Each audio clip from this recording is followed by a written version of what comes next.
he's like, get her in the van. And I'm like, she ain't taking me in any van. And I made a run for it. I made a run for the stairs. When someone tried to grab hold of me, and I get upstairs and get on. And at this point, again, get pushed onto the bed, hands behind my back, and was told, if you behave yourself now, we'll release you. And I was like, what? And I started pleading, please let go of me. My dressing gown was open, and please let go of me. And it was just the most horrendous experience. Anyway, these two then Navy girls entered my bedroom, and I had to get dressed in front of them and put a jogging suit on.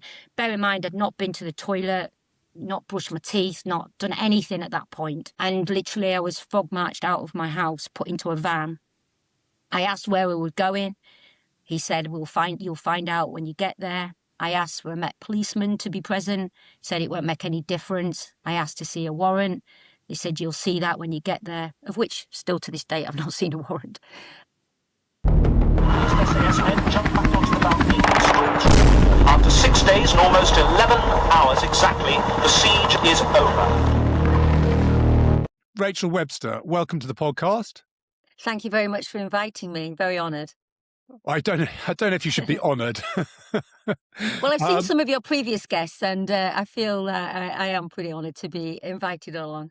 Well, look, I think I don't think anyone should be honoured or whatever. I think that what I'm trying to do with these interviews is just get like a broad spectrum of people who have been involved in the military, involved in recent wars, and just get a bit more of a perspective, which I just don't think the public gets. So that's the idea behind these interviews and why I started doing the podcast. And so I thought you were really interesting. I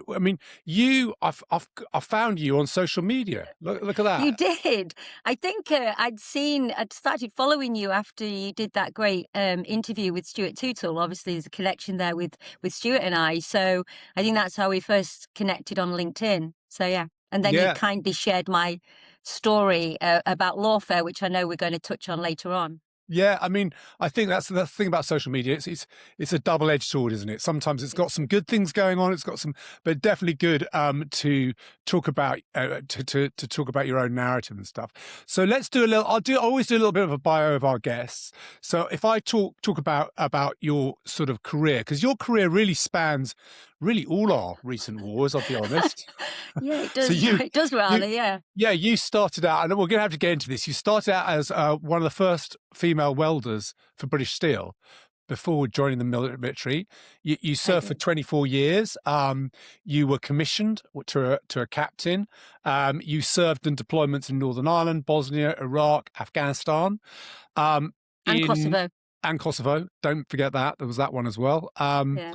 And then you were one of the first company non-commissioned officers in South Ireland early on in your career.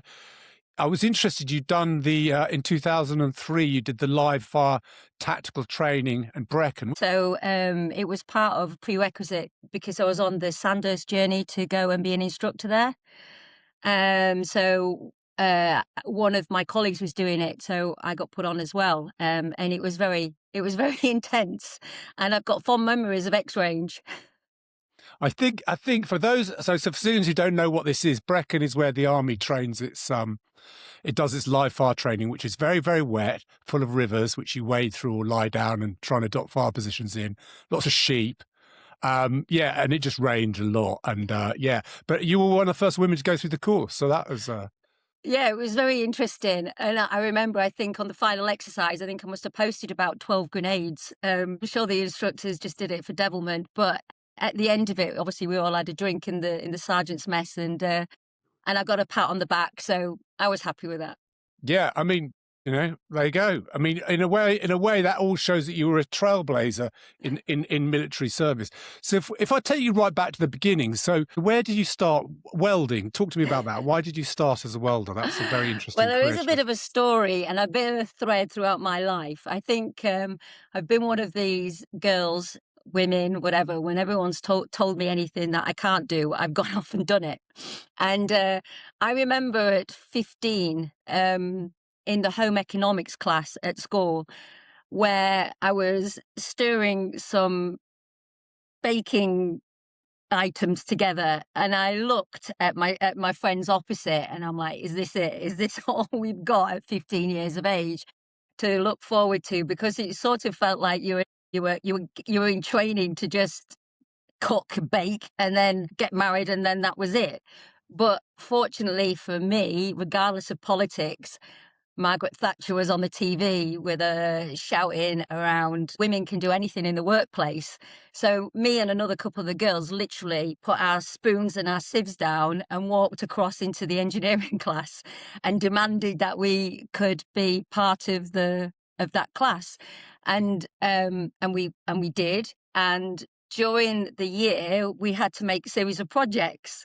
And one of the projects was a toasting fork, where you had a handle and obviously the fork end, needed to be joined together. And I queued up with the boys, and my school teacher, Mr. Frank, said to me, "No, I need to do yours. Girls don't weld."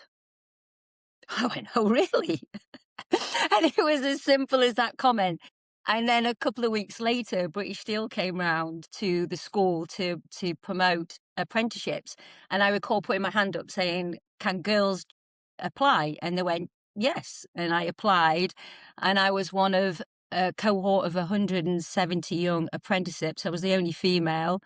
And I went on to do 4-year apprenticeship as a welder at British Steel. That All because the school teacher told me I couldn't weld. That's a great story. And where was the school then? Where was your first? School was the Vale of Ancombe in Brigg in North Lincolnshire, and the steelworks obviously was Scunthorpe Steelworks. And and that was my journey then into the military, because some of the cohort in my apprenticeship had gone off to join the Royal Engineers and had come back and said how great it was. They were living in Germany, they were seeing the world basically. I mean, I'd not actually been anywhere at that point apart from Scunthorpe. So I recall finishing a 6 to 2 shift. I was still in my welding gear, and I walked into the Army Careers Office in Scunthorpe, and there was a big old colour sergeant, I think from the Coldstream Guards, I recall. And he looked me up and down. He said, "What can I do for you?" And I said, "Well, I want to join the Royal Engineers." And he literally belly laughed, because this was in 1988. And he said, "Don't be so ridiculous. You're a girl. We don't have girls in the engineers." I was like, "Oh, okay." But he said, "Here's a video," and he showed me a video of the RMP at the time and the Inc Corps, and I went, "Oh, I'll go off and be in the military police then." And that was my journey into the military. And never did I anticipate then it becoming the career it did, and 24 years later leaving. That's and for civilians, RMP, that's Royal Military Police, and the alternative was the Intelligence Corps. Those were the two options you were given, not engineers. No engineers. But then in 1992, obviously, the options changed and ladies could then join the Royal Engineers. And I did think, oh, should I change cap badge now? And at that point, I'd been in the military police a few years, and obviously I didn't. But yeah, that was It's that so journey. funny looking back on this stuff and thinking how backward Yeah. we were, because we were backward. I joined 89. I was talking to someone and saying, yeah, it was illegal to be gay, I think till Yeah. 2000. I mean, all of this stuff, and women weren't allowed to join teeth arms. I remember our first female assistant adjutant in my regiment. I can remember all that. It's so bizarre now thinking back to those times. So where did you do basic training then? Where did you go after you joined up? Where did they send you? So they sent, because Guildford was still in existence then. So for those who don't know, the Women's Royal Army Corps was where we had to get trained. And that disbanded in 1992. So we went there to do our basic training, and it was just a female cohort. The instructors were female. It was quite an intense environment back then as well, because as what you alluded to, women were not allowed to be to be in if you were gay. And I think there was a lot of people at that time that were hiding their sexuality. And unfortunately for myself, we went there, we was classed as WREC.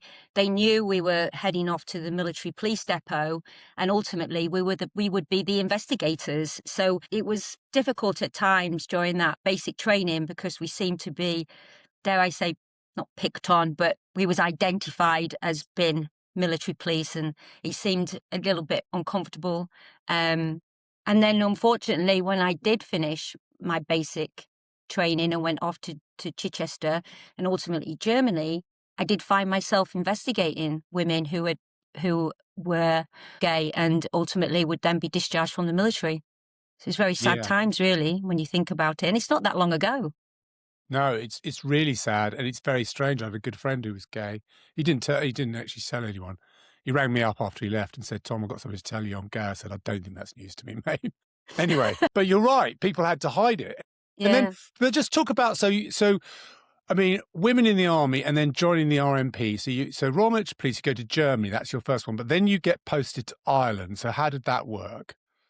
So, yeah, I did well, actually, the first posting I did was quite unique as well, because I got posted to Germany, Rhein-Dahlen, at the time. And that's where majority of the females went, because obviously we still had that divide with the BAOR as it was then, and women weren't allowed any further forward.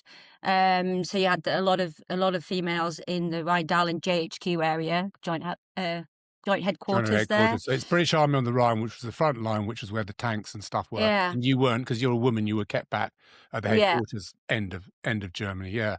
So my first sort of year was policing that, the garrison, because you used to get a lot of the soldiers from, say, Fallinbostel-Hona would come down to JHQ because that's where all the girls were. And with that causes mayhem and carnage and drink and all the kerfuffle that happens. So yeah, basic policing as a young lance corporal there. And then I was identified to be part of what was called the drugs intelligence team. So going off and finding and doing bits and pieces around Germany where maybe soldiers were using drugs where they shouldn't have been, and then getting them investigated, to be fair. So that was an interesting 12 months.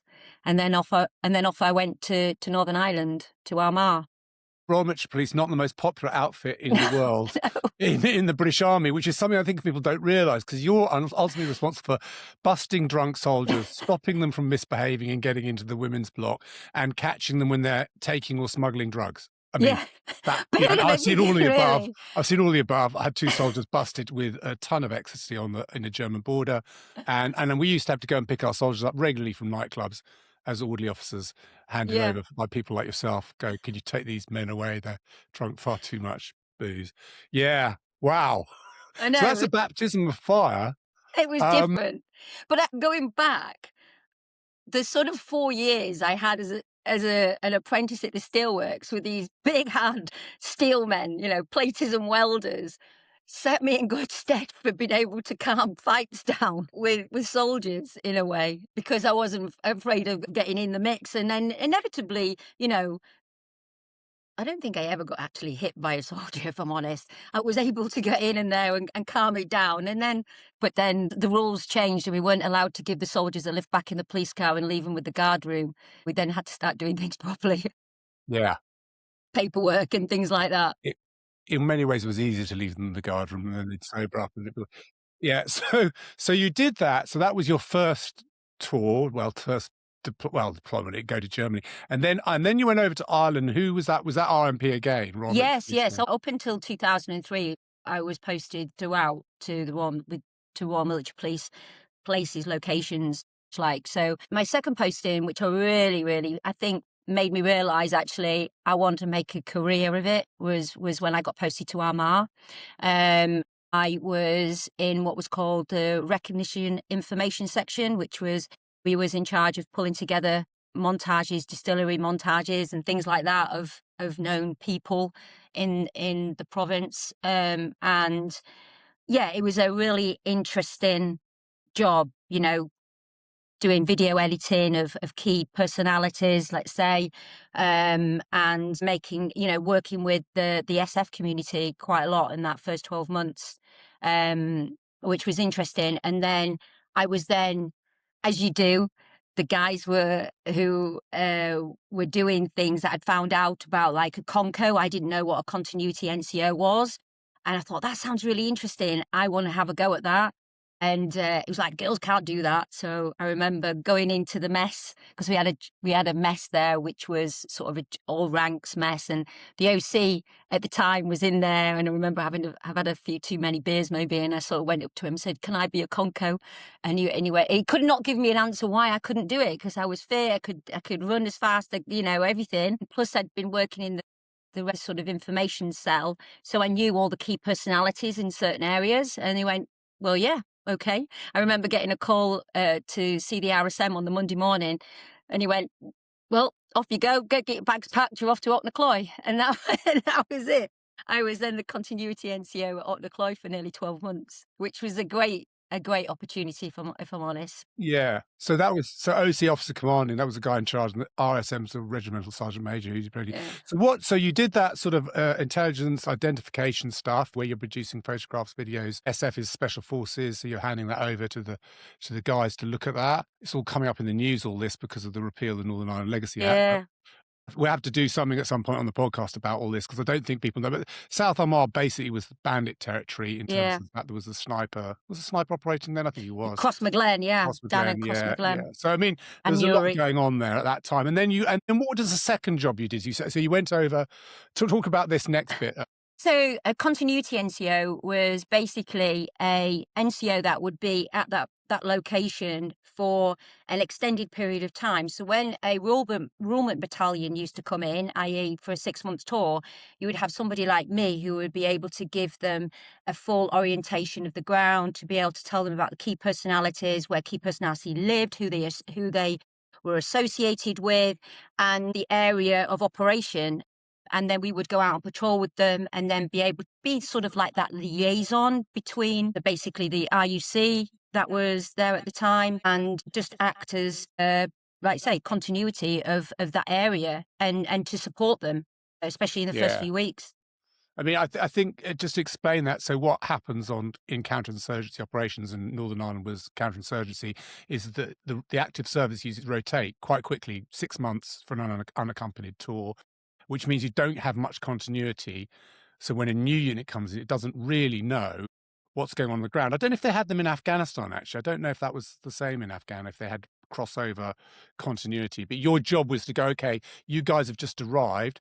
Here's what's going on. These are the key players. These are the key terrorists. This is what's going on. These are how the cells are operating. And these are the things that have happened on the last tour. It's a really good idea. They should have had them in Afghan. I don't know. I'll ask someone about that.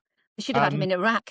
They should have had them in Iraq. Should have had them in Iraq. Well, it's a key thing. I think one of the key things I would say, and this is more general about counterinsurgency ops, is that the roulement tour, which means you rotate people quickly, is really bad for counterinsurgency, because you lose all the knowledge with the incoming unit. Also, the incoming unit wants to be really dynamic and do stuff. Sometimes that is really bad if stuff's just happened. You don't want them to go out and do more sweep operations or whatever it is.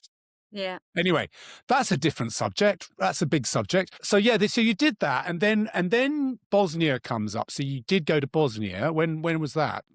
I did Bosnia back in 1996. Yeah. So after spending about 3 years altogether in Northern Ireland, I then got posted again, and then back to Germany, and they ended up going on the deployment cycle. I just seemed to arrive at units when we were on a deployment cycle. So yeah, I went to Bosnia, came back from that.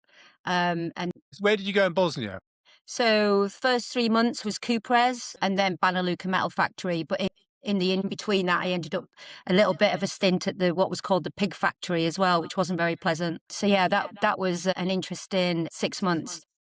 But equally, we was able to then, I think what I'm very proud of in the military police as well is when we do it, I think we come into our own on deployments, especially supporting the units, been there for accountability to make sure everything is going well. And if they're going to do an arrest stop, you're there, you're observing, you're making sure that you're working in partnership.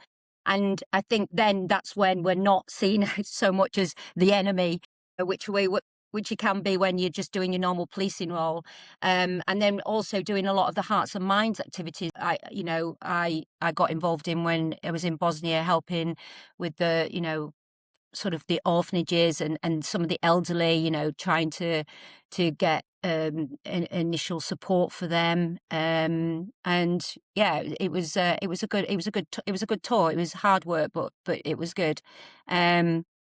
You're right. I think you're right, because when the Royal Military Police come across and then on operations, they're obviously part of the team. Whereas actually, if we're just kicking our heels in Germany or wherever, it's not so like that, is it? It's like the thing. And I remember that all those drafty factories are really, it wasn't the best accommodation in the world, I don't think. But it was interesting tour. So then So then again, you do Bosnia. I mean, you've been to every, I think actually, Rachel, if we name every deployment, you've done it, right? So now we have Kosovo, next one up. Now we have Okay. Kosovo. I Kosovo. think Kosovo was probably my defining moment, really, of wanting to stay in the military and make an absolute career.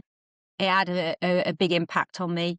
I think it's probably a showcase of how you should do a deployment as well. We were obviously in Macedonia for nearly 3 months waiting to go over the border. But when we went over the border, we all knew what we were doing. You know, there was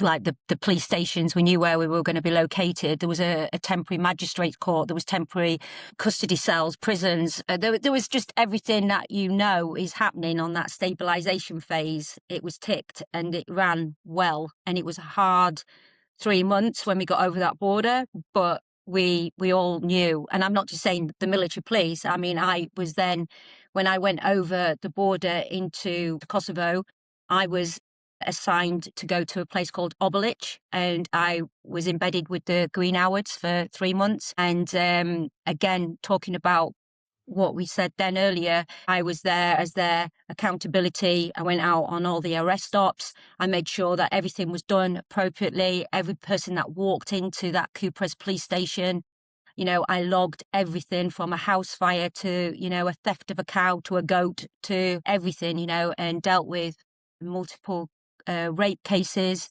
And you know, it was closed down an illegal police station that the Albanians were running. I got on really well with the KLA commander in the end. He used to come and see me.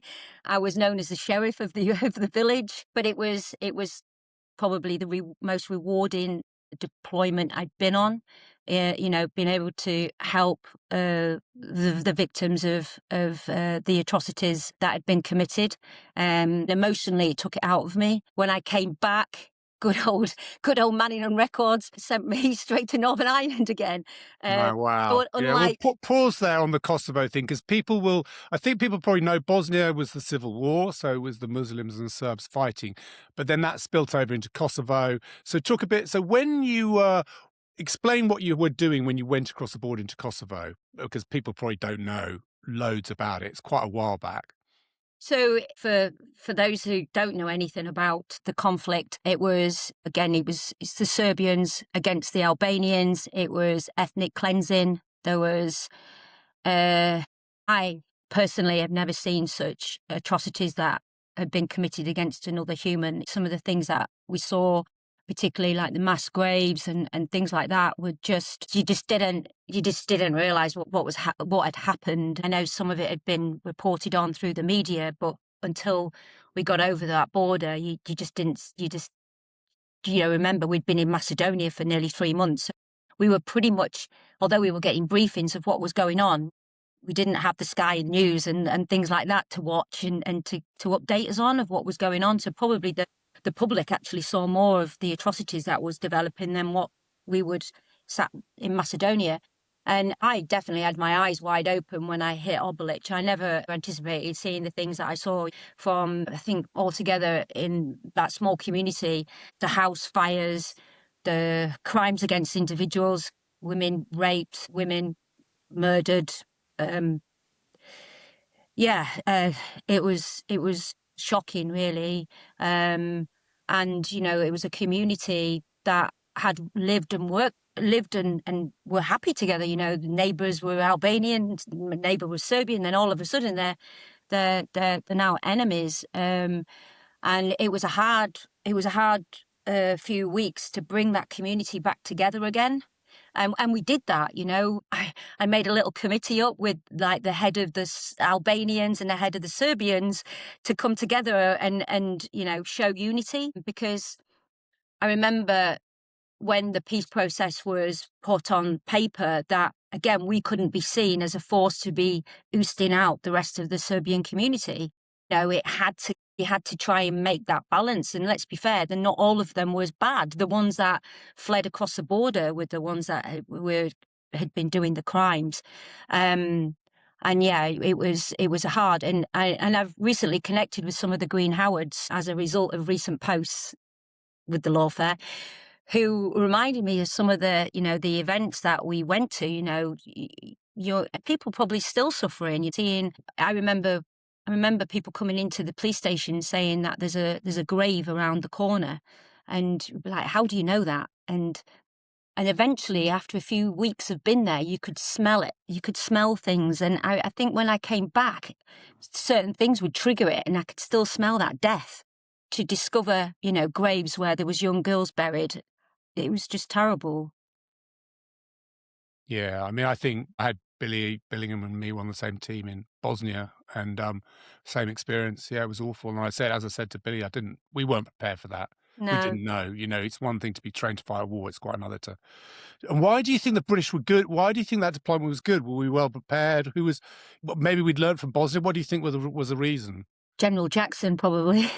Mike Jackson, the legend that is. The legend that He came is. up on the last podcast. He's dead now, sadly.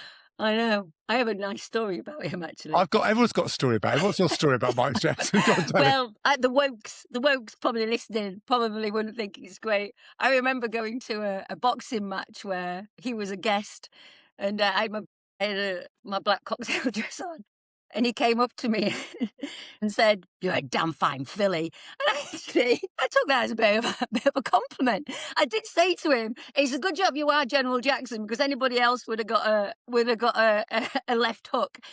But he then he then winked and walked off. He was a legend in his own. I know, lunchtime. maybe you He could was edit one, that but bit out. I will say for generals, because I get annoyed by our generals. Generally get annoyed by our generals, and one of the things that annoys me is they don't get down there and get dirty and see what's going on the Yeah. ground. But he always would. He'd always Yeah. come in and see what you were doing, and it makes a real difference having a guy like that come in, talking about those rubbish factories in Bosnia and stuff. He came down, and we'd been delivered those containers, that you stack to make the accommodation blocks. Got delivered them, engineers stacked them, but they give us the wrong bolts, so we can't put the balcony in. We can't get into the top floor of them. Keep putting in supply, demand. We need these bolts, right? Didn't arrive. He comes in his helicopter, takes one look, goes, "What's wrong with those?" And we go, "Well, got the wrong bolts, General." They turned up the next day. And that's him. Unbelievable. That's what a good general does. They go down there. I always get annoyed that there was no general in Sangin. They didn't go down to these places and see what the hell Yeah. was going on. Anyway, let's not moan. Right. Okay. So you did that, Kosovo, and then you're back in Northern Ireland. This is before you're commissioned. Is this right? So there's another. Yeah. 2 years. So this is now 1999. So I'm back in. To literally got back from Kosovo, and I suppose this is where you don't even think about what you've just done. And it wasn't until I got to Northern Ireland and you sat there thinking, I've got no one to talk about what I've just experienced. There's that massive disconnect. And luckily, being the RMP and like other corps, you deploy to places, and you ultimately there is somebody that you can have a chat with. And I did, but I did find it troubling initially, the first few weeks when I got to Northern Ireland. I started worrying about the people that had left in Kosovo, in Obilic. I wonder what the community was doing, and because you felt so invested, because you'd given so much of yourself to that period of time. Anyway, I wasn't there that long, because I then got promoted.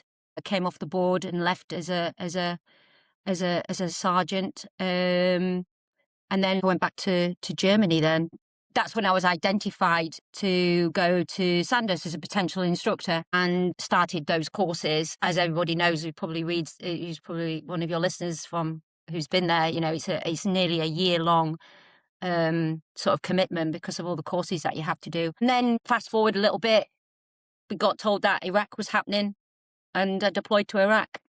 So just go back. So you were an instructor at Sandhurst? No, yeah? no, to do did the pre-selection. Okay. Passed the pre-selection, and then at the same time, I'd obviously, as the courses were going on, I'm now an NBC instructor, I'm now a weapons instructor, and we're now getting ready to deploy. So then I was putting those qualifications into practice, because we were having to get ready for deployment. Found myself sat in Kuwait for a while, and then went over the border into Iraq. Yeah, and NBC's nuclear, biological, chemical warfare, which we all forget about now, but actually that was a big deal back then, because everyone thought Saddam Hussein had some weapons, which he turned out not to have, which is probably going to be another podcast one day. Yeah. But everyone was prepped for that, weren't they? And then, I and then that didn't quite work out like that. I remember somebody doing the gas out as we were going over the border. Actually, we were all lined up on the line of departure, and I think it was about 4 or 5 o'clock in the morning. Some scuds had come in, and somebody had given the alarm. I remember, donning the old respirator. I was thinking, oh God. But yeah, interesting times. And then what did you? And so then you go. The invasion of Iraq happens. You go. You're with a unit, or which unit are you with in Iraq? I'm with the RMP still. At this point, we go. So my actual section at the time, we were responsible for handing over the breach back to the Kuwaitis, which was quite funny because then I remember radioing through and saying, "Where have you got an alternative route for me to meet up with you?" Great comms, the military police. Couldn't get hold of anyone. We're on different nets, HF, VHF, and all that sort of stuff. So we had to find our own way through what the Americans had gone through, and eventually turned up to our headquarters. And then I was cast off to deployment on what was a place called Azabaya, and we was there for about 15 days because not long after going over the border, the 2 Royal Engineers went missing, unfortunately. And we were cast around that area to try and do a ring of steel to confine their movement and hopefully recover them before anything happened. And unfortunately, they were found several days later. Yeah, tough. And then, how long do you stay in Iraq then? So I was there for about 4 months altogether. So after that phase, I then ended up working at the brigade headquarters. Dare I say, had a little bit of a heated discussion with one of the OCs at that time. And I got removed to the brigade headquarters for the military police. And but it turned out to be quite a good thing because just down the road from where our headquarters was a school.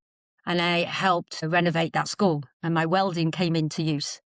Brilliant. Because, I remember it was to refurb the school. It was a little girls' school. It was a great project. And I remember we had got some money, the quick impact project money. It's got about $10,000, and managed to get some of the local Iraqis to help just generally tidy the place up, replaster it, etc., etc. And the gates had been knocked down. And I remember visiting one afternoon. I was like, "Well, what's the hold up, guys?" They're all sat there not doing anything. And through the interpreter, obviously, "Oh, we haven't got a welder." I was like, "Come on!" I slung my rifle around, got my mask on, and did the welding, and project back on track. Brilliant. Brilliant. The Iraqi men, I wish I'd got a photo of them all because they were all like, are all the women in the UK as crazy as she is? Brilliant. Brilliant. And so that was Iraq. And then when did you get commissioned? I got commissioned in 2006. So after Iraq, I felt that my journey with the military police had come to an end, and therefore I remember going into the chief clerk's office saying, I still want to stay in the army, but what can I transfer into? And he went, "Come to us." And I was like, not a chance. Naturally, I transferred to the SPS. That's SPS, not SBS. I was going to say, you're going to have to explain. And actually, the irony was my first posting with my new cap badge was to the Royal Engineers, 22 Engineer Regiment. And I ended up working, I think he ended up actually being a general. Colonel Lurch wrote me up as his #1 sergeant, and then said, "I think that you should apply for your commission." And nobody thought that I would do it. And I put in for a late entry commission because as a sergeant you could with the SBS. And the actual unit, the engineers, really invested in me. The adjutant helped me with essay writing and all the sort of command tasks. And I went there really prepared. And I thought nothing ventured, nothing gained, because I think, like most, we when you're not an officer, you're all moaning about the officers. So I thought, well, to affect change, why not be an officer, and then hopefully make a difference. And I never well, I hoped that I would get it. And I remember 8 weeks passed and my sergeant major saying to me, you find out today, 10 o'clock. And I think it was about 8 o'clock in the morning. I was like, right, okay, can I go, just go and wait? No, you can go do battle PT first. I was like, oh, really? So they took me round Purnham Down in Tidworth, horrible place, horrible hills everywhere. And I remember like really properly moaning about why am I doing this? And got round the corner and the whole of the squadron is on parade. And the CO comes out with a bottle of champagne, and the sergeant major whispers to me, hey, whatever you do, don't cry. And announced that I'd been successful. To be treated like that as another arm, I wasn't their cap badge, but they invested so much in me and saw something. Colonel Lurch saw something in me, as well as my sergeant major and my OC. And yeah, made a difference. And that was me. I was then Captain Webster. That's a beautiful story. So you ran round the corner in your, combat gear, all sweaty and fed up, and they were all on parade with a bottle of champagne for you. That's a all great on parade, story. all the mess silver. And because the QMSI at that point, I was like, this is a bit odd, him doing non-battle PT. Why is he here? And I remember him like, get down, come on, get down and do some press-ups. I was like, come on. And he's like, no, you're lagging. So I'd like, all right, did some press-ups, which allowed the rest of the guys to get further forward. And then everyone was on parade for me. It was an amazing. And then obviously, as you do. So that's Quarter Master Sergeant. So he was making you do press-ups to let the others get ahead to the parade that was going to welcome you. Very clever. And Tricky. then as you all know, as probably the Royal Engineers, they work hard and they play hard. And then it was into the sergeant's mess for drinks all day long, really. So yeah. But just explain, so your cap badge, SPS, what does that stand for then? Staff Personnel Support. So, like the RMP, I think people get mixed up and say it's AGC. The Adjutant General Corps, within that is the Royal Military Police, the Staff Personnel Support, the ETS, the Educational Branch, and then the MPS, the Military Prison Services. So, yeah, there was all those branches within the AGC. Yeah. I mean, I'll just explain. So, because I always have to do a bit of explaining because someone said to me quite recently, said, there's so many abbreviations in your podcast. I said, well, that's because everybody in the military speaks like that. But it's like, but anyway, but the commissioned, non-commissioned. So you were a non-commissioned officer, pretty much got up there, you're a sergeant, and then you can cross over to officer. But officers can also enter, like I did, like after school and go in that route, or you can go, or a degree. I did a degree and then went in. But they obviously did you have to do like the regular commissioning? It's not regular commissioning board, but No. You have to do tests and things. Yeah, you do tests. It's like a 3-day event, and it was unique. I was the only sergeant on it, but in a way, I would have probably, if I'd stayed in the military police, I'd like to think I would have been another rank up at that point anyway. So I was there. Some of my peer group was there as sergeant majors. I mean, I was there as a sergeant in the SBS, and it was mixed with military police and SBS and ETS, and everyone was just going for the late entry commission. And I was very fortunate that I fared very well. I was well prepared, and it got there on merit. And how did you find going from the sergeant's mess, which is the soldier bit, and going over to the officer's mess, which is, for civilians, that's the management bit? Because we get a lot of flack. But how did you find like going from one to the other? Did you go, this is weird? Well, actually, I was probably quite lucky. The fact that I went to my first posting was as a deck commander, was at 4 Army Air Corps in Wattisham. So the Army Air Corps, quite, dare I say, very respectful. And you gravitate to the rest of the LE commission group as well. So when you're in the officers' mess, you're sort of with the LE community. Yeah. LE is late entry. So you're not hanging out with the 18-year-olds who want to fly a helicopter and do whatever they're going to do. Which lends itself then to where I went out as the adjutant with 4 Army Air Corps, or JHFA, to Joint Helicopter Force in Afghanistan. This is interesting because now you're an adjutant. I've been an adjutant. So adjutant is kind of it's a difficult job to explain, but you're kind of the right-hand man to the commanding officer of the unit, but you're also kind of discipline, welfare. You're the guy that everybody seems to go to you for pretty much everything that they can think of. So explain that. So you are doing that within the Army Air Corps, which is helicopters. So just talk a bit about the unit. So I suppose it was Joint Helicopter Force. So it covered sort of the RAF, the Navy, and the Army. And predominantly my little J1 cell was focusing, like you say, on the administration, pay, but also making sure the flights were sorted, because where JHFA differed slightly was the pilots would be on like a 3-month rotation.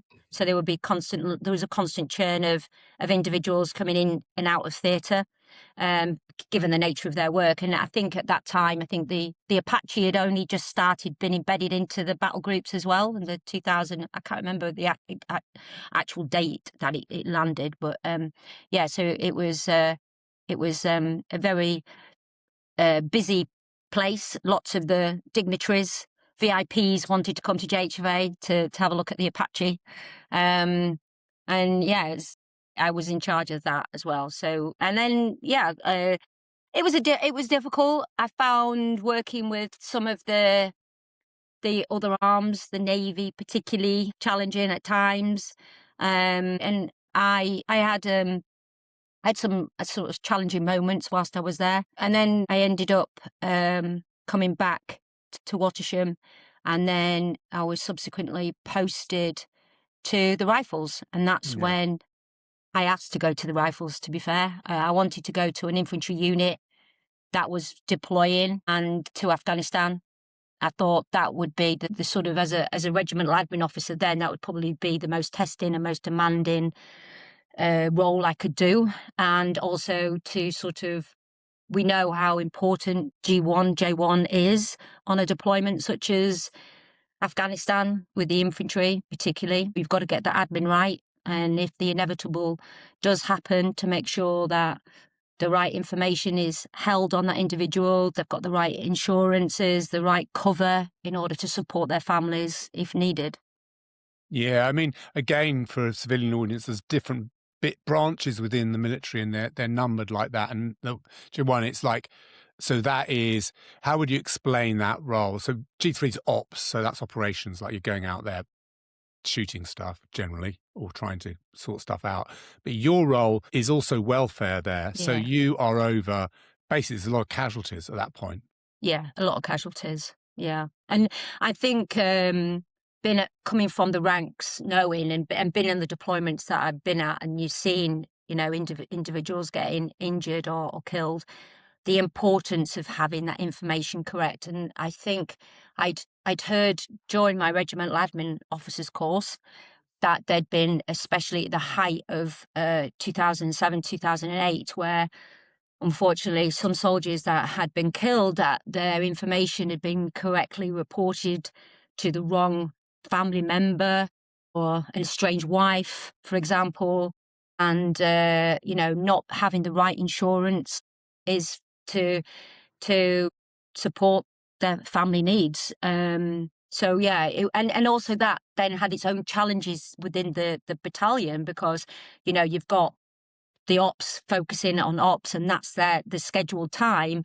And for G1, it was sort of that block, and it was trying to build the relationships with those officers to explain, I need my time too, for my team to be able to make sure that they administer your riflemen in the right way. And I got that time, and my team did an exceptional job. And where were you based during that tour then? Where was your...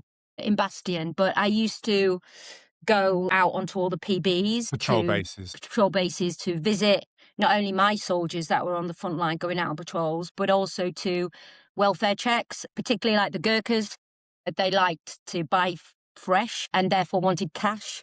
So, I would take my little my bag of dollars and deliver the money in order for them to do their sort of shopping. Yeah, Goats, just explain chickens, that whatever else. fresh means fresh rations, and the Gurkhas don't like meals ready to eat or anything like that. They like goat and stuff like that, so they want to get hold of the local. And actually, they like goat a lot, I think. Oh gosh, I remember getting dropped off at one of the outstations at PB1 where they were based, and you could see the goat was hung up and ready to be cooked, and I knew that goat. Oh, Mum, we're making goat curry for you tonight. And you'd just seen it with all the flies around it, and like, oh, that's nice. Thank you very much. I got a friend who's a Gurkha officer, and he said one of his first jobs with his first platoon was to go and choose the goat. that they were Oh going gosh, I to go know. and I mean, choose it's the an goat. honour to it's an And honour it's to an have a honour goat. to choose the goat. Yeah, he was going, oh God, right, this is difficult. I've got to go down here and choose this goat that they're about to. It's all perfectly normal. I'm just saying, it's like, and so so that was an interesting tour. It sounds like that could have also been quite challenging, I would have thought, Rachel. Yeah, we lost quite a lot of riflemen, and we had quite a few injured, severely injured as well. Um, so yeah, it was a challenging time all around for everyone. And also, you get the young battlefield replacements coming in, and being able to brief them what the realities of what they were facing. Um, yeah, it was a difficult one, but I say we had done lots of preparations before we deployed, and we had a tight ship when we were there. So anybody that would come in as a battlefield replacement, we would make sure that it was administered correctly and before he went off onto any of the patrol bases. I mean, I'm listening to you, Rachel, and this career, and like you're rolling. I don't know if you know this, but you're rolling from one operational tour to another, which is the experience, I think, of pretty much a generation of soldiers. I left in '97, so before all this Mm, kicked off. So you guys are like going, I go to Iraq, I go to Kosovo, I go to Afghanistan, I go to Bosnia. Like any one of those tours would put some mental load on you. It mm. would. But you're not getting a lot of downtime, it sounds like, between these operations. Well, as you know, that when you are about to deploy, you've got the training to do before you deploy. Hmm. So I think out of my 24-year service, I think I worked it out that I was something like 11 years deployed on operations. But that when I look back on my army career, that's the points where I really felt that I'd come into my own, or I'm the most proud of. You know, Yeah. um, and that's yes, I've had some challenges, and I've had some heated discussions, and I've had misdemeanors and disciplinaries and things like that throughout my career, but who hasn't, and you'd need a lot more than an hour to talk about that. But ultimately, all I've ever tried to do was the best. And can be sometimes misconstrued, but the heart of everything that I've tried to do is just to do it as best as I can and serve the soldiers as best as I can. And I'm proud to say that I was a rifleman, and I feel like I still am a rifleman.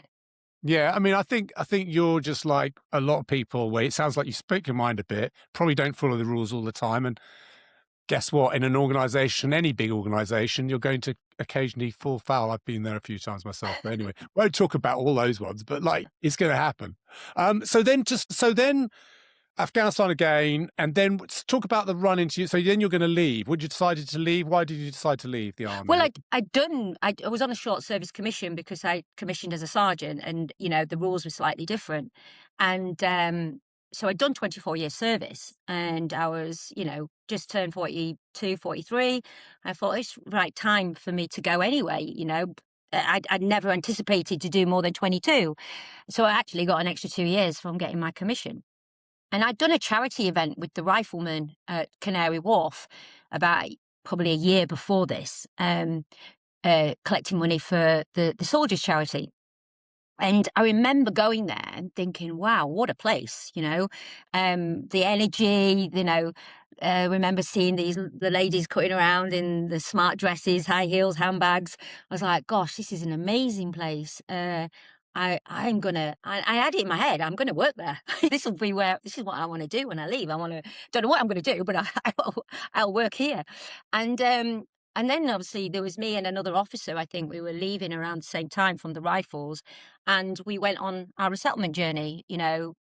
What sort of courses would you want to do? Project management, because I'd predominantly done the HR piece, being the the G1. I did my CIPD, and so I felt like I was setting myself up for success and different avenues of employment. And I then recall seeing on the some resettlement website about Barclays Military Talent Day. I thought, oh, this sounds interesting. And that's when I first met Stuart Tootle. He was delivering a presentation about what was classed as then the after program, which was his genesis, which was something that he had thought about when I think he was still in when he was during his own transition into employment, that he wanted to give back and wanted to help injured soldiers. And I was just blown away by this program. And literally, I remember speaking to one of the HR ladies, a lady called Tessa, who had been supporting this from her side of the desk with Stuart, just getting guys in on work placement. So, you've got guys there, double amputees, who are doing project management work, giving them a new sense of identity. Yes, nobody anticipated what happened to them, but to be given an opportunity of working in a corporate bank and doing project management. It was just amazing. So this lady, Tessa, was telling me about all these stories and about all the people that the after program had been helping. And I remember exchanging numbers with her. And a couple of weeks later, I get a phone call from her saying, would you like to come and work on the after program for 12 months and help us speak to senior stakeholders in the bank and see about getting additional work placements organised? And that was me. I was on a 12-month sort of secondment to the after program, where my main job was promoting it in the bank, but also getting individuals to come onto work placements. Because I think at that point, most of the offerings out there were for officers. The JP Morgan had an internship and Deloitte's, etc. And there was nothing for, let's say, all ranks at that point. And that's what was my mission, was like, if I'm going to do a work placement, I want it to be non-rank specific. It doesn't matter what rank you've got, you can come along. And it was then educating the lads, the troops, that you could have a spot. Just because it's a bank doesn't mean to say that there isn't an opportunity for you. And I used to liken it as, look, military police, there's investigations in the bank, signals, there's communications, soldiers, there's bankers, anyone could do anything. And it was great. And I remember one of the first work placements that I did, I had a full colonel on it and I had a homeless soldier on it. So I'd been working with Veterans Aid, and I still have a touch point with Hugh Milroy from Veterans Aid. And he linked me in with this exceptional young man who was unfortunate, fallen on hard times, and was currently homeless, but been supported by Veterans Aid. And I got him on a work placement. Nobody knew. At the end of that work placement, he decided to tell the group, and everyone was just immensely proud to have met him, and that gave him confidence, and that gave him something to write on his CV that he'd been on a work placement in Barclays. And that made a lot of difference to a lot of people. And that program certainly was a catalyst for other organisations to follow what Stuart had set out to do. I'm immensely proud to have been part of it. Such a great story. Such a great story. I mean, I think a lot of veterans feel that they get tossed on the scrap heap, and there's all this talent out there and experience, and the training that everyone in the military gets. You get a huge amount spent on them in training, leadership courses and whatever. So I think that's really, really good story. And I remember talking to Stuart about exactly that Barclays has kind of led the way on that. That's brilliant. And so you're doing that for 12 months, and we're going to now get into the oh gosh, what happens, because the reason what did Rachel do next? Okay, what did Rachel do next? We've got a picture of you, Rachel. You're quite a feisty lady. Don't mince your words. I'm sat in a car, just finished an event,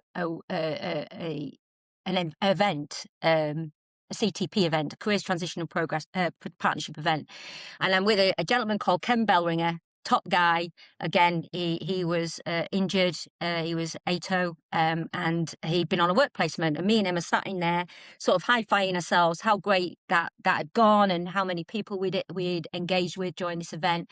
And I get a call on my work mobile, and it's an individual from the IAT team. So that's the Iraqi Historic Allegations team or accusations team or whatever you want to call them, but IAT. And I'd been following IAT on the news because it was close to heart. It was about Iraq, and it was showing that soldiers had been culpable of doing all these horrendous things, and it was just all seemed a little bit far-reaching. And I got this call, and he introduced himself and said, "We would like to speak to you." And I said, "Well, what would you like to speak to me about?" He said, "Well, we'd like to speak to you about a colleague." And I went, "Well," and they said the name, and I said, "Well, you know what? I've got nothing to say. I have nothing of an evidential nature to say. We were in different locations, and I haven't anything else to add." "Well, we can force you." And I was like, can you? I was like, I mean, I'm on the call, I'm like, and I put it on loudspeak so Ken could hear. And it's like, yeah, we can force you to give a statement. I went, well, if that's the case, then I'll go to a solicitor and then we'll talk about it correctly, But at this moment in time, I haven't got anything to say. And that was that. That was in the October. And I said, oh, well, you can have my work email. Please follow up with an email and I'll reply accordingly. And that was the end. Stop you there, Rach. So you're in the vehicle with ATO. ATO is an ammunition technical officer. This is a bomb disposal guy, veteran, right? Yeah. Don't need to know who it was. And you put it on hands-free. What did he say to you about the call when he listened to it? Well, he could see my colour drain because, one, it was just an out-of-the-blue call. And he said, are you okay? And tears welled up in my eyes. I was like, I have no idea why I'm being harangued or why anybody would tell me that they can force me to write a statement against somebody. I've got nothing to say. It was just so bizarre. Anyway, that time I was working very much with the MOD about improving the resettlement process for veterans because of what the work I was doing in Barclays. And I remember meeting a senior general at the time who I'd met previously. And he said to me, are you okay? Because I think I was very short with him. I wasn't my normal, self. I was very direct. And he's like, I said, no, actually, I'm not. And relayed what had happened. And he said, well, no, they're not supposed to be doing that. That isn't the due process. What they should have done is wrote you a letter and they should have contacted you appropriately. They shouldn't be ringing you up out of the blue. I will intervene here because if it's unsettled you, how many more people could it have unsettled? And that was my point. I consider myself quite robust in things that I've done, things that I've seen, and I have coping mechanisms. But I also, at that point, had noted on the press and in the news, it was a really high rate at that time of individuals who were checking out. There'd been quite a number of servicemen who had committed suicide, and it was well reported. But you couldn't add it to which service it was or whether it was a deployment, but it was been reported on, whether it be Facebook, LinkedIn, or on the news. And so I was like, yeah, please, this is not right. It's unsettling and it's made me feel very, very nervous. And then that was it. Nothing more. Months passed. It's now 6 o'clock in the morning, January the 9th. And if you've ever been to Canary Wharf, it's a bit bleak in that time of year and the wind's whirling around and it's not a nice place to be.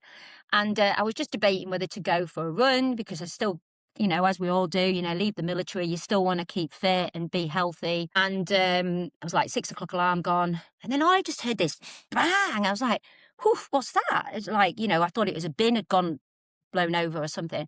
And then I just heard Captain Webster and and then Navy police. So I grabbed my dressing gown and I run down the stairs and I'm like, who is it? And said, oh, it's the Navy police. We need to speak to you. Now, me thinking, actually, it's one of the riflemen because, some of the riflemen didn't have immediate families, might have put me down as their next of kin or emergency contact or something. And I'm thinking, oh, God, something's happened to somebody. So I open the door and these 5-6 men just come into the house and push me into the lounge area. And I'm like, you've been arrested. I'm like, what? And I won't go into the details of the exchange of what there happened, but it felt like shock of capture. You're just in this moment of pure confusion. And there was this gentleman, I say gentleman, there was this man at the back, and he had, I don't know whether you're probably old enough to know, remember the Bill, where you had the Bill Burnside character who was the corrupt policeman, wasn't he? The bad apple. And I likened him to him, and he had this long coat on. He's like, get her in the van. And I'm like, she ain't taking me in any van. And I made a run for it. I made a run for the stairs. And someone tried to grab hold of me, and I get upstairs and get on. And at this point, again, get pushed onto the bed, hands behind my back, and was told, if you behave yourself now, we'll release you. And I was like, what? And it was just a plea. And I started pleading, please let go of me. My dressing gown was open and, please let go of me. And it was just the most horrendous experience. Anyway, these two then Navy girls entered my bedroom and I had to get dressed in front of them and, put a jogging suit on. Bear in mind, I'd not been to the toilet, not brushed my teeth, not done anything at that point. And literally I was frog marched out of my house, put into a van. I asked where we were going. He said, you'll find out when you get there. I asked for a Met policeman to be present. Said it won't make any difference. I asked to see a warrant. They said, you'll see that when you get there, of which still to this day, I've not seen a warrant. And they had no power over me. And I knew from my military police experiences and just being a member of the general public, no one can just come in your house and take you away, you know. And yeah, it had a profound effect on me. I remember getting in the back of the van and I was just hyperventilating, shaking, and thinking, what have I done, you know? Arrested for misconduct in public office. And I'm thinking, which is quite ironic considering today, Mandelson's. Anyway, and I'm thinking, God, confusion here. And as we go over London Bridge, I'm like, they're taking me out of London. And I then started asking, can I have some water? And the lady was radioing back to another car. No, she can wait. Can I go to the toilet? No, she can wait. And I remember repeatedly doing this, and I'm thinking, why? It was, I think part of me had seen these newspapers saying that soldiers had been arrested for not being given Iraqis water, food. And I was thinking, well, actually, right, okay. I don't know why I kept saying it. It wasn't because I needed a drink as well. I actually did need a drink. I just kept saying it. I think what they're doing to me is not right. It's not proper. It's not normal. 4 hours later, I get into what I now know as Portsmouth detention centre. The doors open, big Sergeant Major's waiting for me. He looks at me, he said, are you okay? I went, no. He said, you need the toilet? I said, yes. Went to the toilet and then walked into this holding area, and there's now about 10, 15 men, a mixture of the team that had arrested me and obviously the custody team. And the Burnside character is now been multiplied by another 2 or 3 similar, wearing the same coats at the back. And I remember hearing one of them saying, get her in the cell. And I remember looking at them all and saying, I'll say the clean version. You know, any one of you now touch me, I'll have you, because what they've done to me today is illegal. And the Sergeant Major got everybody out and basically said, look, I don't know what you've done.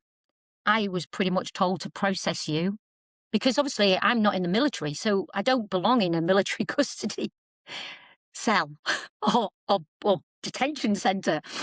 And he knew that, you know, and the team knew that. And he said, we'll look after you, you know. And I was only in the cell probably a few hours, but I was in and out the cell to the custody, to the sort of exercise yard, to the interview room. And that was a circle that I went through for about 14 hours. And then I was released without charge. And ironically, I had to make my own way back because I had no money, no nothing. It was before the days of Apple phone, you know, pay phones and stuff. And my solicitor gave me a train journey, and I got to a friend's, stayed there overnight, and then went to work on the Monday. But yeah, and then that was a mask of 6 months. Didn't tell anybody I'd been arrested for nearly 6 months, because the first time you tell anybody you've been arrested, they say, what have you done? And I hadn't done anything. And it was purely linking back to the original call that I'd got in October to ask about giving a statement against a colleague that I had no recollection or no evidence of. I wasn't even at the same location as where they were. And they were just clutching at straws. And yeah, it was hard. That's when the resilience kicked in, I suppose. But I wasn't well for a while. I had a disconnect with sleep. I couldn't go to bed. I used to sleep on the sofa. When I did sleep, it would only be about 2 or 3 hours. I think the worst thing of it all happened when it actually came in the papers in the 2016. I saw some articles that Johnny Mercer had been reporting on, and I reached out to Johnny Mercer because obviously at this point nobody knew about my little arrest. And I went to meet Johnny Mercer and told him what had happened, and he was horrified. And then he used quite a lot of my sort of collection of paperwork, emails, and all the evidence that my solicitor had gained to put in front of Sir Michael Fallon when they were doing the IAT inquiry. and luckily it got closed down. But it took them 2 years to admit unlawful arrest and detention. And unfortunately, I didn't have a solicitor that I could dial on for pro bono work to help me do litigation against the MOD, because although I got a small amount of compensation for the unlawful arrest and detention, what I didn't get was the compensation for the moral injury it caused, and that is something that I will never ever get over. And there's and one of the things that I originally went public for in the 2016 was because I wanted to put my head above the parapet, because I didn't want anybody else to suffer like I had, or at least realise that there was some way to deal with it. And it took its toll. I drank excessively. I, like I say, had a disconnect with the bedroom, sleep. 6 o'clock in the morning was a nightmare for me. Stopped training, stopped fitness, and just masked it, really. Masked it. And then I remember seeing a horrendous photo, which has been brought up recently of the last couple of weeks, of me with my medals on, and I've got this bloaty face, and I was on Xanax at the time.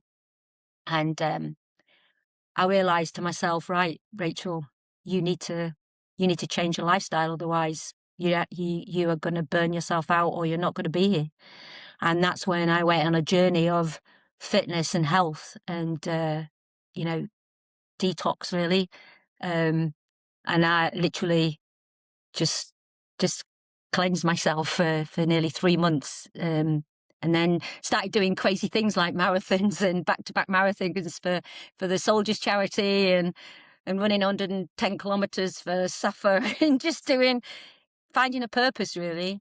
So although I felt massively just sort of, I can't think of the word, betrayal, because of what we just talked about, I look back on my 24-year service with so much pride. And would I do it all again? Of course I would.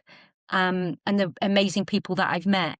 But then to be treated in such an inhumane way, with no even understanding of what I'd gone through previously, to be forced out of my house and treated the way I was just so hard to comprehend and explain to people as well, because it's like something out of a movie. People like, no, that didn't happen. I went, yeah, it did. I mean, I suppose the great thing about it is that when Stuart left Barclays, I stayed in Barclays for 10 years, and I had a great career there. And then, was made redundant. There was a merger, and I started and forged on to another career, and stepped back into security, and reached out to Stuart and said, Stuart, it'd be great to connect again, just to, to help, to see if there was any opportunities that you might be able to connect me with or network with. And we met a few times. And then I remember we met and had a drink one afternoon, and he said, will you tell me a little bit about the arrest? And I told him, and I made it a little bit more funny, obviously. I can't, as you can, because you find humor in how it happened, and he then rang me about a couple of weeks later and said, you know what, I think you've got a story, Rachel.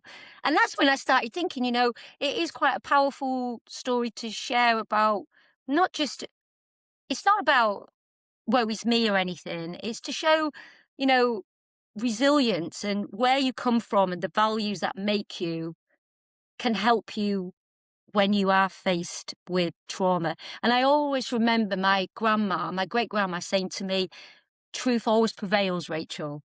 And even at the bleakest times during that 2 years, waiting for them to say that there was no case to answer, I always remember thinking that, truth will come out, truth prevails. And that's always been my mantra, I mean, betrayal is the word. That is the right word to describe what happened to you. I can't think of another word to describe it. And it's an extraordinary story. I mean, hats off to you for making it back from that. I mean, it's awful. And on top of your service and everything you did, to then be treated by the organization and country you served like that is wrong. Yeah.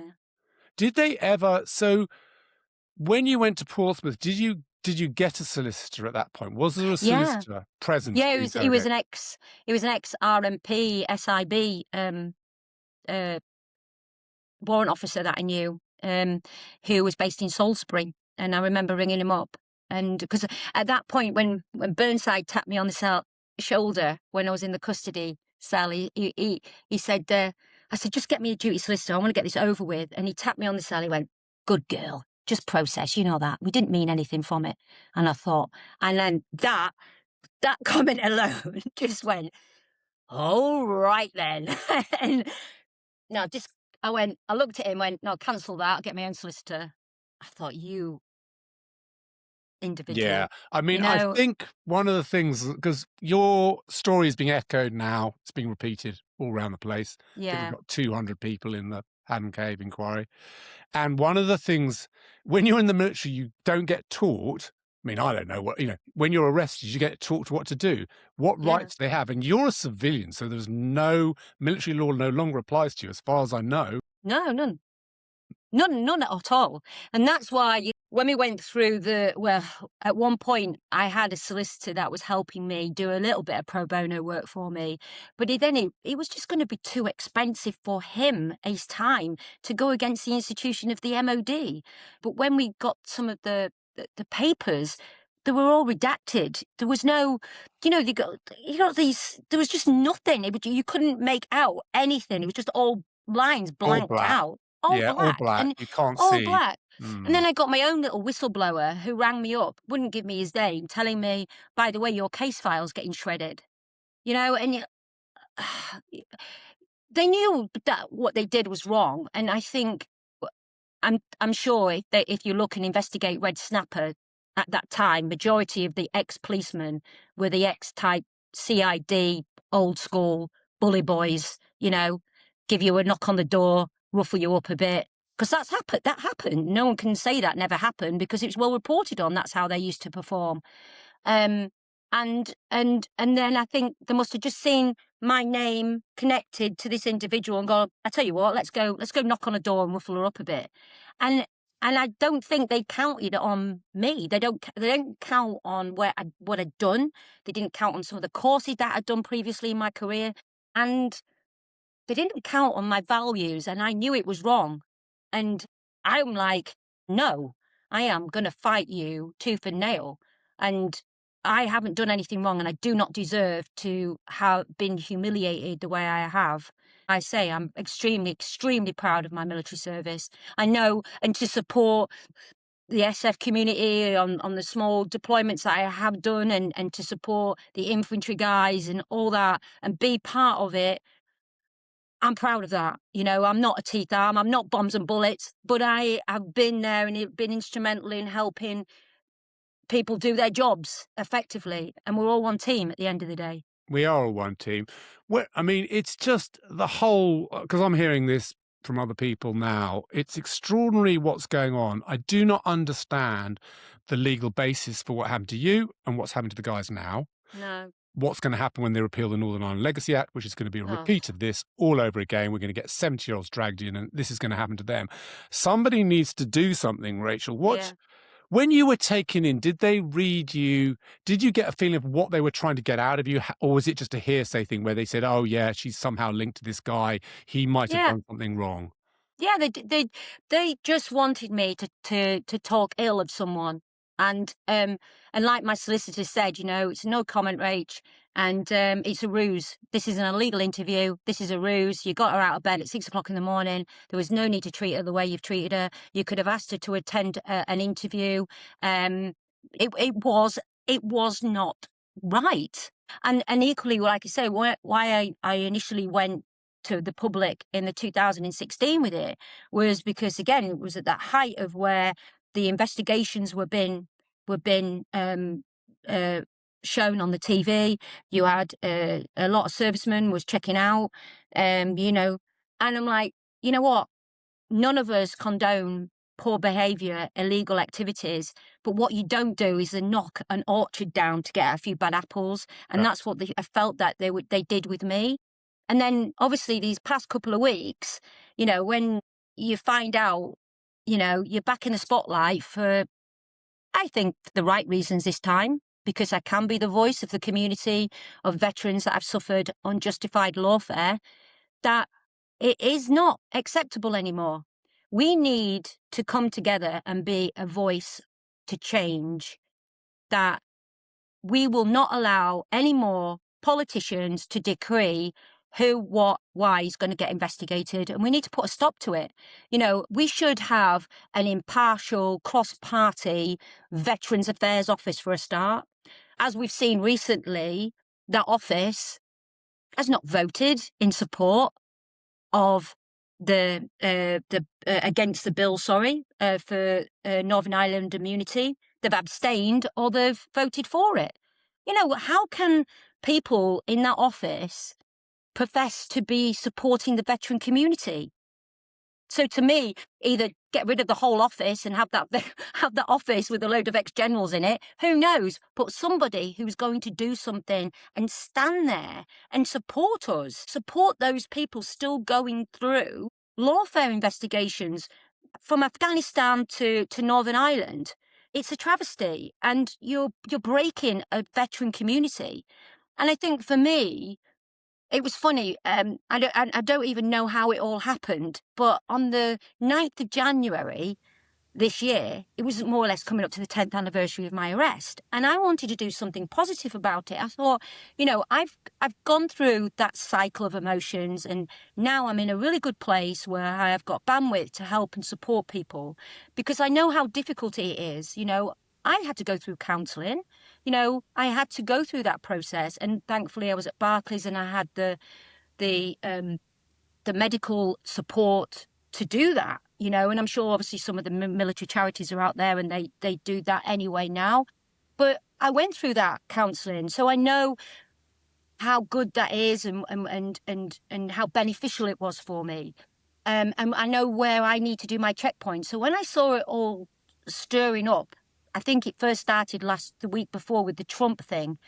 I felt uneasy then, and I felt like I was feeling a bit unsettled. And I thought, how can I calm this? And I thought, right, I'm going to do something positive. I want to reach out to a community of veterans that are maybe going through or have gone through enduring investigations, and let them know that we should come together and maybe be a voice, a collective voice, to stop lawfare going on. And I got massive amounts of support from this post. And then, obviously, a few days later, Daily Telegraph then released the article about the Prime Minister being connected to Phil Shiner. And that was really disappointing. You know, that was very disappointing, regardless of whether it was just a case of law he was presiding on or not. Ultimately, to know that the Prime Minister, who sat on his grandstand waving the flag for veterans a few days before, saying, you know, how dare Trump speak about our veterans in such a manner, and then all of a sudden finding out that actually he'd done pro bono work for people like me to be dragged out the house. It is disgusting, you know, not disgusting, appalling behaviour, duplicity at its best. Yeah, I mean, I just explain it. So Phil Shiner was a discredited lawyer who was basically an ambulance chaser. He, you know, the charges the things he was pursuing were made up. And the Prime Minister did some pro bono work there.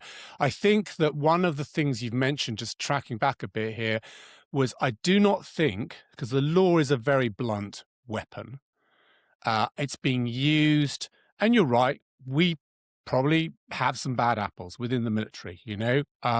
I didn't see any in my time. I can absolutely put a hand on heart. And I served in Queen's Owners Isles, Queen's Royal Isles and Special Air Service. Never saw anything happen.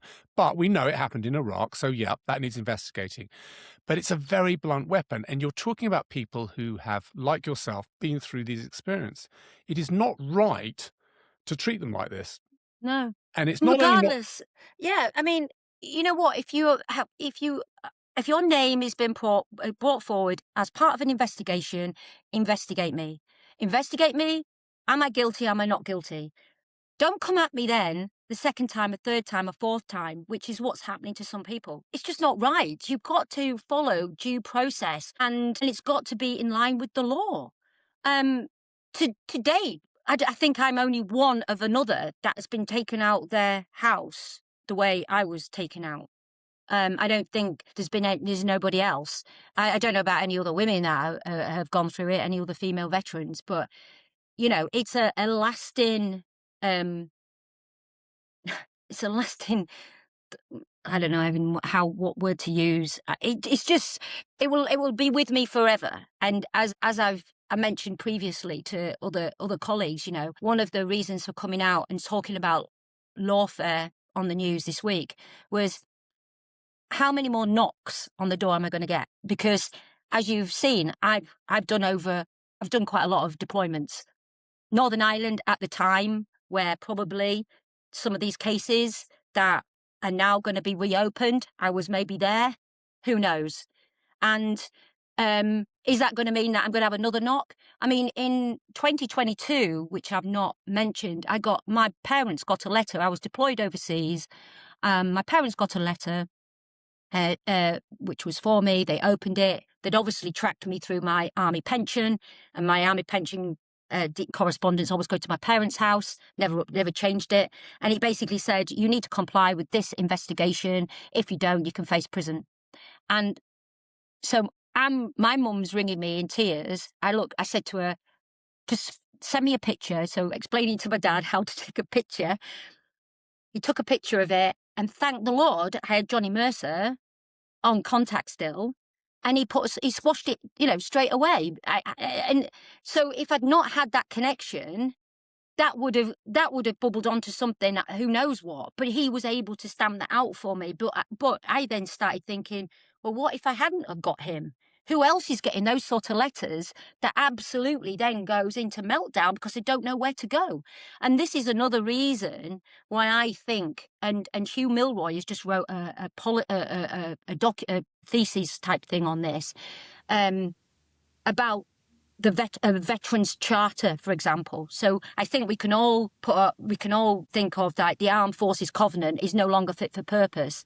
And if we have like a veteran charter in there, which covers support for people with lawfare investigations, because I didn't have anyone to go to when all that happened to me as a veteran. And I'm sure the guys that are currently getting a knock now, unless they've got the support of their, you know, their units, where do they go? No one knows where to go. We're a bit like a dirty secret, because no charities coming forward and giving putting their arms around veterans who have been subjected to lawfare. We're left in a limbo, you know. So we need a community. I would like to forge a community of individuals that have been subjected to lawfare and have a strong voice, using with some retired generals, let's say, or colonels out there, that can lobby for us and get us listened to. Because as you probably know, when anything bad happens in the military, you always have a lessons learned, don't you? I think we have that in corporate world as well. You know, if you're doing a project and it goes wrong, you do a checkpoint and you check stop and you work out what's happened and you do a bit of a lessons learned activity so you don't repeat it. Not one person has ever invited me or other veterans that I know have been subjected to lawfare to a round table to sit there and talk about our experiences and go, what went wrong, what went well, what didn't go so well. And you would think that they would want that, because we all understand that there is going to be at some point an investigation if people get, as rightly so, get shot. You know, let's be fair. You know, it's not a game out there, is it? In Afghanistan and Iraq, people are getting killed. And you have to do a report at the end of that. And then if somebody's reading and go, oh, that's a bit dodgy, let's investigate them. Well, investigate it, but investigate it properly and timely. Don't do it 2 years later or 3 years later or 4 years later, and don't come at me twice for it. You know, so for me, you know, to be a voice, to be able to speak about it without anyone pointing a finger. Just hope I can do the veteran community proud who have suffered lawfare. I mean, hats off to you, Rachel. You're absolutely doing the right thing. I think, you should be proud of what you're doing here. And if you can are you in touch with some of the people who are under investigation now? Because I think that's one of the powerful things, your message, because I know anecdotally that a lot of people are really suffering at the moment. Yeah. And we're talking really suffering because of what's happening to them. Some people message me on LinkedIn and said that they can't openly say anything right now, but they're going through it. And that's what really hurts me, that there's individuals out there struggling, because my career could have taken a total different trajectory in the bank. I remember applying for a job before the arrest and then been successful in the interview process. And I remember turning it down because it just knocked my confidence. I just knew I just didn't have the capacity to do it because I had so much going on. Same with other people who have been arrested and gone through the mill. Their lives have taken a total different path. Probably their families have suffered. They've gone through maybe divorces. Their relationships with their loved ones has changed. Professionally, they've suffered. This is not acceptable. This is just not acceptable. And we're supposed to be saying, we're the best at looking after our veteran community. Well, we are the veteran community. And how many hundreds of me are out there that are sat at home now worrying about the next knock on the door? It's not right that we should have, not so much it's not right that they have to live like this. And then look at future deployments. I wouldn't want to be a young soldier now, maybe going off to Ukraine, worrying that if in the event of they had to bear arms, are they going to be investigated 10 years down the line because rules have changed?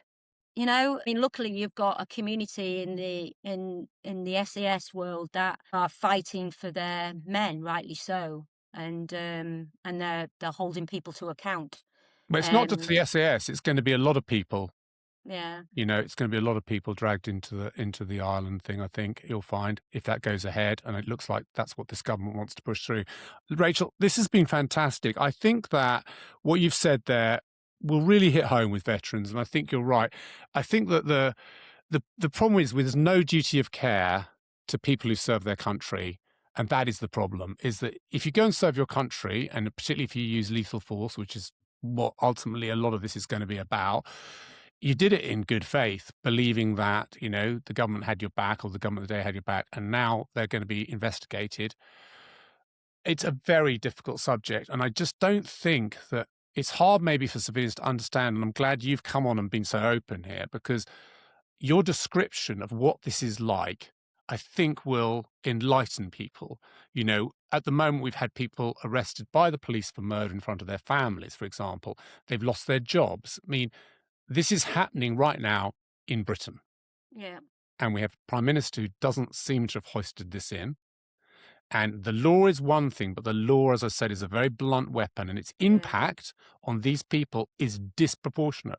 And as you've said, maybe there's a bad apple, but not 200, 300, 400, 500, however many veterans you're going to drag into all these various investigations.